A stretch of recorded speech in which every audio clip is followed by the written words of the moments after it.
Hello, Amanda. Hello, Lindsay. Did you have a good day? I did have a good day. It's a short day. We had 20-minute periods today because it's conference week. Perfect. Yeah, it was lovely. It's and I've been painting this afternoon. Oh.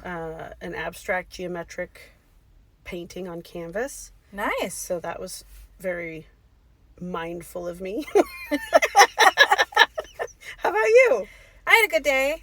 I don't know what I did now off the top. It's meetings. My new job is so different. Yeah. Meetings, went to visit some classrooms. I did get to work with some students, which I love. Finally. Yeah, I don't get to do it as much in my new job, but I got to do a small group with some students. Oh, cool. I've been missing it, so. Do you want to know something exciting? Yeah. We got our very first The Paranormal Classroom at gmail.com email. Oh my gosh. Yes, we did. Fantastic. And I forwarded it to you. I don't know if you had time to see it. No. So shout out to Jenny, who is a colleague, coworker of ours, and also, God bless her, a loyal little listener. So she says she's quote unquote obsessed, which makes my day. Hi, Jenny. And also, there's a technical difficulty on Spotify, which we're going to get to the bottom of that. So as soon as we know where the bottom is and who is managing it, I will get to that bottom and sort it out. What is something that has been haunting you this week? Oh, I can tell you this because I remember in our episode last week on Castle Hoska. How could I forget? You said that there was a hole in Ellensburg that it reminded you of. Yes. I went right home and I looked it up, and it's Mel's Hole. Awesome. Yes, I saw that you posted that, and that was the picture I remember seeing. Mel's Hole, Ellensburg, Washington. That's right. Love it. It's the craziest story, and there's some potential science behind it, but also, well, obviously there's science behind it. It's a hole in the ground. That's basic geology. But there's more to it than just science, perhaps. But also, it seems like it may have gotten pretty exaggerated by Mel himself, who just wanted some fame and airtime, it sounds like. There's a lot of those stories. Yeah. But also, I think that could also be an excuse for normalizing something paranormal. You can just be like, oh, they made it up. Sure. So, I mean, that's such an easy excuse. That's so true. I don't know. Absolutely. Well, so the thing that's been haunting me this week is there is an organization with lawyers and citizens alike that is demanding transparency from international governments about UFOs, UAPs, and alien interactions. I love it. Yeah. So it's a legit, legal, humanitarian deal. And then that took me down a bit of a rabbit hole. I bet. That there are so many more UFO sightings and UAP sightings in the last couple of years. And a lot of triangular formations of different craft all over the country. So whether it's made up or edited somehow or not, there seems to be a greater frequency of UFOs and UAPs. You think it's just because our technology has improved to the point where we're able to catch more? Or do you think the activity's actually increased? I do think it's a combination of factors. But the thing that's haunting me is this concept of Intervention Day, which is that other life forms on other planets have been watching us screw up this planet and come to threats of thermonuclear warfare with one another and are saying, nuh-uh, this thing you've got going on Earth with its one sun and its one moon and its perfect habitable planet existence, you're not screwing it up. It's too special. It's too precious. We're going to intervene. Knock it off. Yeah. And I'm like, bring it, aliens, because we sure aren't doing a bang up job. I don't hate this idea. It reminds me of that TV show on A&E or Lifetime, The Intervention. Oh, you mean like the one about people who are on drugs? Yeah. Oh, I know. It's or similar. Alcohol Intervention. Yeah, sure. Get the whole family together. Get the whole galactic empire together. Little family. Sit us down. And slap our hands. Say, hey, man, I love you. We love you so much, but you are really making some bad choices. Slide over because we're taking the driver's seat. And I'd be like, I'll get in the trunk. Aliens, if you're listening, and if I offended you by saying alien, I apologize. Other worldly beings and creatures, if you are listening, you're welcome to it. I've got an extra bedroom. You are more than welcome to stake a tent in my yard. Come on down. Your spare bedroom is decorated with llamas, which I love. I think the aliens would love that. I think so too. Who doesn't love it? They never attack llamas. Sure. They only mutilate cows and stuff. But yeah, llamas seem to be hands off. Yeah, that's a no Nobody crosses that They're line. too cute. So come Yeah. stay in the llama room at Lindsay's house. Sounds good to me. All right. You ready for our story for this week? I'm ready. So you said that you put up a poll. I did. One person voted. Which is fine because we have 7 listeners. But we have 42 downloads. So thank you, 7 listeners, for listening to us 6 times Thank each. you, Jenny. Thank you, Dad. Thank you, my husband. Thank you, my daughter. And my son still refuses to listen. So no thank you to my son. So this, I'm going to start with a little tale. A little quip. Okay. From Brenda_07 on Reddit, who wrote, "My dad saw La Llorona." This is her story. Okay. "My dad would tell me his experience with La Llorona when he was a younger man. My dad grew up in Guanajuato, Mexico. He lived miles away from school and he had to walk or ride his bike to get there. And Uphill, both ways. probably Yep. in the snow Yep. in Guanajuato, Mexico. No snow. And he would pass a huge river every day. He told me how he met his first wife when he was a teenager and she lived near the school, so he had to go by the river to get to her. He stayed out pretty late since they went on a date and he met her parents and stayed for dinner. When he was riding his bike back, he said it started to rain really hard, making it hard for him to get home since it was dark and the only source of light he had was the moonlight shining through some of the clouds. He stopped by near the river to go under a big tree to get out of the rain when he heard noises of a woman crying. He saw a lady crying by the river. He said he instantly got chills and goosebumps, but thought it was from the rain. He said at first he didn't think it was her. He couldn't really see her face or anything since he was so far away, so all he could see was a silhouette of a woman. But he got the feeling it was a trap. He got the heebie-jeebies. He decided to ask if she was okay, so he started yelling at her, asking if everything was all right, and she stopped crying and got quiet. All you could hear was the rain hitting the ground, and he said he was going to go check on her until he heard her blood-curdling scream. Ew. He got on his bike and pedaled as fast as he could to get home. He got home, went to my abuelita's room, and asked her to start praying and told her what happened. They stayed up all night praying. He survived, which is good. Well, yes, he did. Well, can you go back through, can we go through the pieces of it, or what's your plan for today? I'm going to tell you the legend of La Llorona. That was my hook. That's Are you the hook. hooked? Yeah, I'm Are you hooked. Are you on? Okay. I feel, though, like if I were having a bad day and I were down by the river and crying at night all alone and someone was like, "Hey, lady!" like scream. Are you okay? I think it would actually scare me. So when you said that she got quiet, that made sense to me. Like, I'm Maybe assuming she's a as, human. just as afraid of him as she is. Yeah, as it's like he is of the her. man or the bear argument. Would you rather have a man screaming at you when you're sad at the river, or would you rather? Something tells me you're confusing metaphors. I'll take a bear screaming at me any day.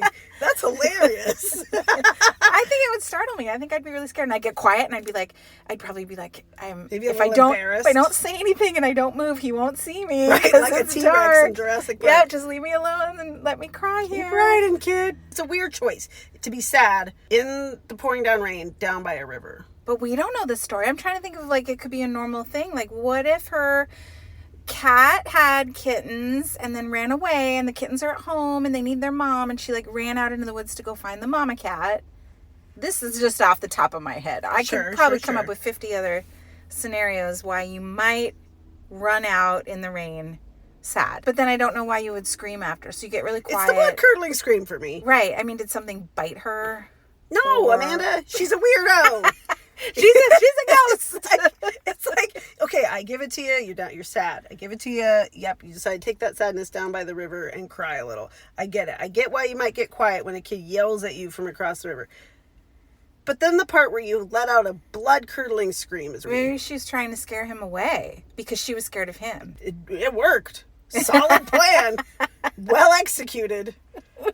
There we go. So here's the deal. The legend of La Llorona, which translates to the crying woman or the weeping woman, is one of the most enduring and haunting folk tales in Latin American culture, particularly in Mexico, Okay. but also into the United States. Okay. Here's a synthesis. The story of La Llorona has ancient roots, potentially dating back to the Aztec civilization. Ooh. One early influence is the Aztec goddess Cihuacotl, I think is correct, just based on other words that I know in that language. Quetzalcoatl, I've heard of that. Quetzalcoatl.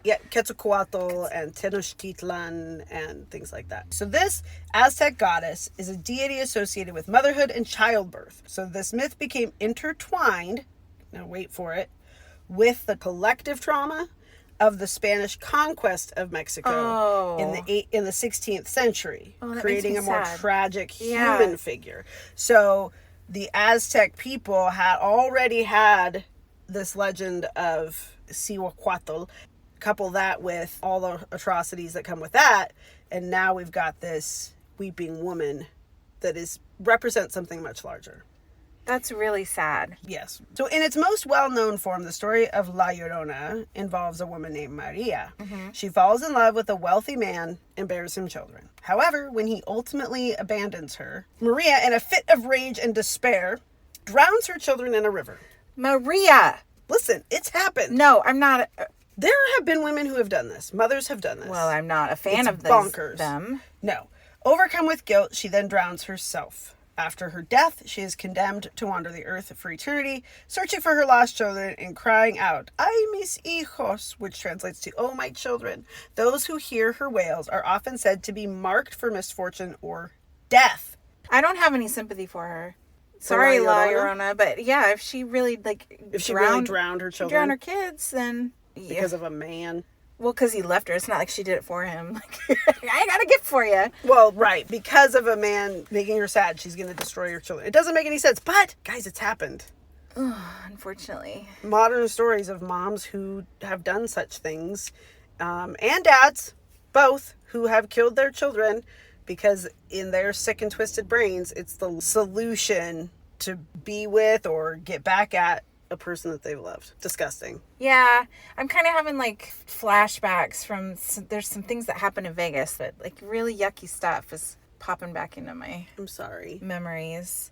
Well, it was a really violent, kind of really low income and really just bad stuff. High poverty brings high stress. Yeah. High stress often brings self-medicating with drugs and alcohol, and then that often breeds abuse, neglect, mental disorders. And you know all of that is just a hotbed for trauma. Right. And what's wild is the kids come into school, you know, these are really young kids that I was working with at the time. And they don't act the way that you might think someone would act if they've just had like a major trauma. Because it's their normal. Yeah, but I don't think they have ways to process it or verbalize it or whatever. And then it comes out in behaviors. Mm-hmm. And so sometimes when you see really extreme behaviors in a classroom, you need to think about, okay, well, what's really going on in this kid's life? What are they trying to communicate? And then other times they'll just say it. Like you'll just be in the middle of the ABC song and a kid will just be like, "My grandma got shot." Mm-hmm. Yep. And it's just like, "My dad murdered my mom." I've heard that one. Yeah. We talk about the paranormal, but we're really all about the classroom. Yeah. And La Llorona is so interesting because she really does tie to like very real things that happening everywhere and have happened through time. So La Llorona intrigues me because I connect with it personally. I grew up hearing my mom speaking Spanish. So then she explained to me the tale of La Llorona and how it was at that time that she explained it to me was this crying woman who's crying for her dead children, and it was like the boogeyman sort of. So if you were bad, she might come get you. So it's become sort of a way for parents to sort of threaten their children into staying away from water and also to behaving. The La Llorona will get you if you do these, risky behaviors or naughty things. Can we use that at school? No. I don't know much, but I do know I'm kidding, by the way. I am joking. No. I would never terrorize.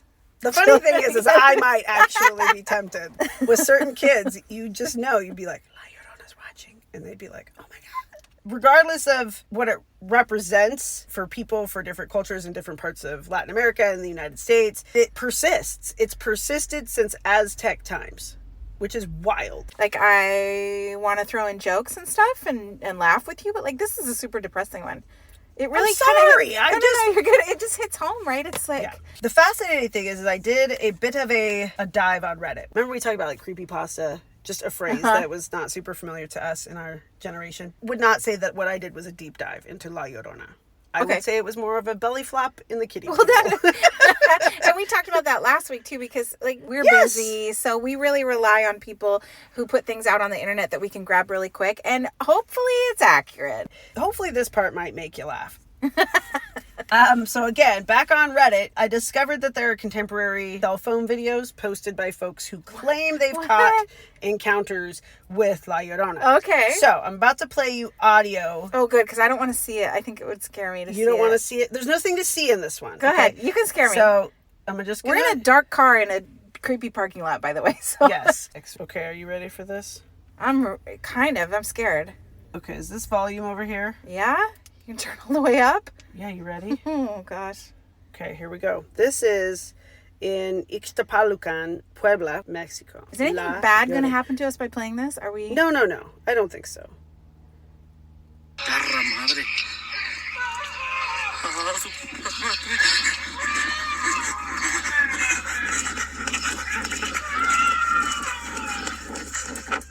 You hear that wailing in the background? So this is a video of a man running away. And it sounds like it's following him. Yeah.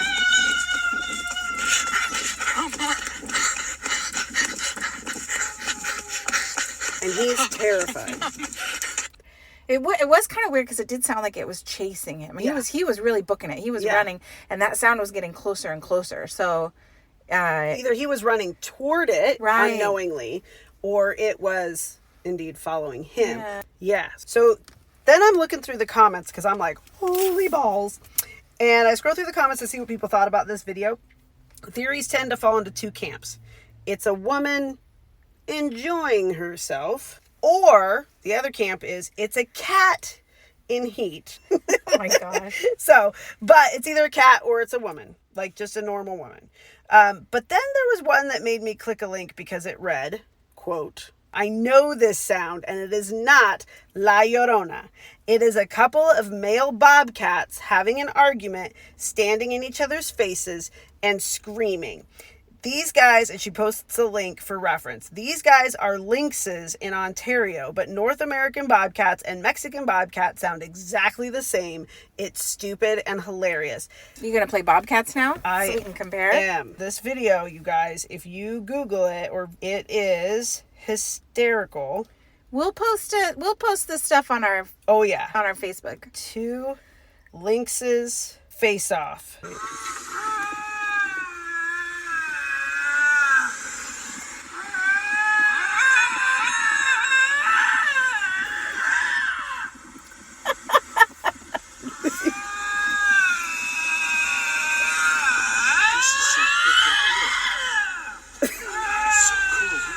Into this.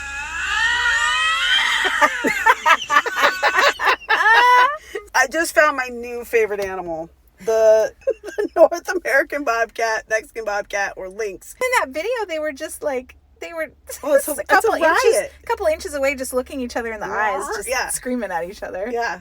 It sort of looks like two bighorn sheep, like two rams. Yeah. Except that it's fuzzy little kitties. They are trying so hard to be intimidating to one another. Oh, gosh. And neither has a tail to speak of, and they're just fuzzy. They look like Harry Potter creatures. So chances are it's just bobcats or lynxes in these parts of the world where they exist. Right. That would be the most likely. Especially at nighttime. Because we, in North America, in urban areas even, you hear two cats fighting at night. It is so loud. Yes. Just normal house cats. Yes. Like, it is not surprising at all that it could be cats.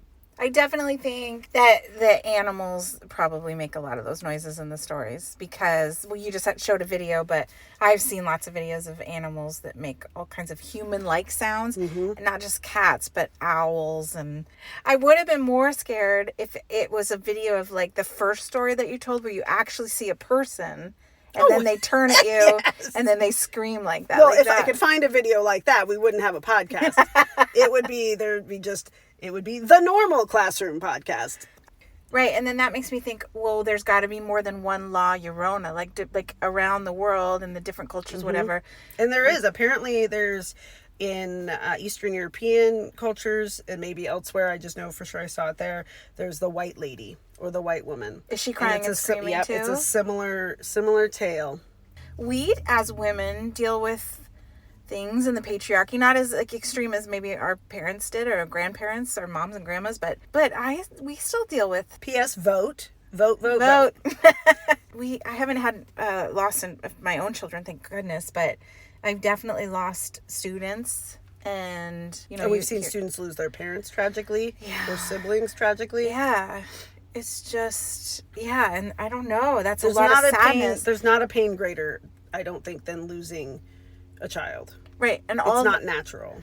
It's not natural, and just like I can see how that story came about all that sadness being channeled into something that came to life, right? Some entity that is carrying the weight of all that and just walking around crying and screaming. And maybe it actually was a manifestation that started walking the earth, sort of like an egregore, which maybe we need to cover egregores at some point. Yeah. But this ball of collective energy that people have put out into the world that then takes shape and takes form and actually be that story. Whatever people are putting out there, this energy will adopt that and act like a spirit or a ghost or a poltergeist and take on the characteristics of whatever people have said it is, even if it was never a real thing. Right. But all that sadness, all that tragedy, all that heartache could very well have sparked a manifestation to represent all of it. This enduring legend of La Llorona definitely comes from a very tragic, sad, persevering concept of women suffering of the loss of their independence, their motherhood, their children, their freedoms, in whatever way that might be throughout history. What about a banshee? Do you think that's related? They scream. I don't think they cry. I don't think so. I want to say no. I think it's a separate thing. Why are banshees screaming? Just to be jerks? Well, thanks for listening to our podcast, everybody. We'll definitely include our closing information here. Insert. We are just started this podcast. We are doing this in a van. We're learning as we go. Like, for example, I'm not sure that our sound quality is as great as I want it to be, but I also like the freedom of being able to record in a van while our kids are at dance class. So, right. Anyway, if you have advice for us on how we can improve sound quality on the road, in a van, or things like the Spotify thing that Jenny found, we would really appreciate that. Absolutely. Drop us a message at theparanormalclassroom@gmail.com. Follow us on Facebook and Instagram at The Paranormal Classroom. Class dismissed. And don't open the door.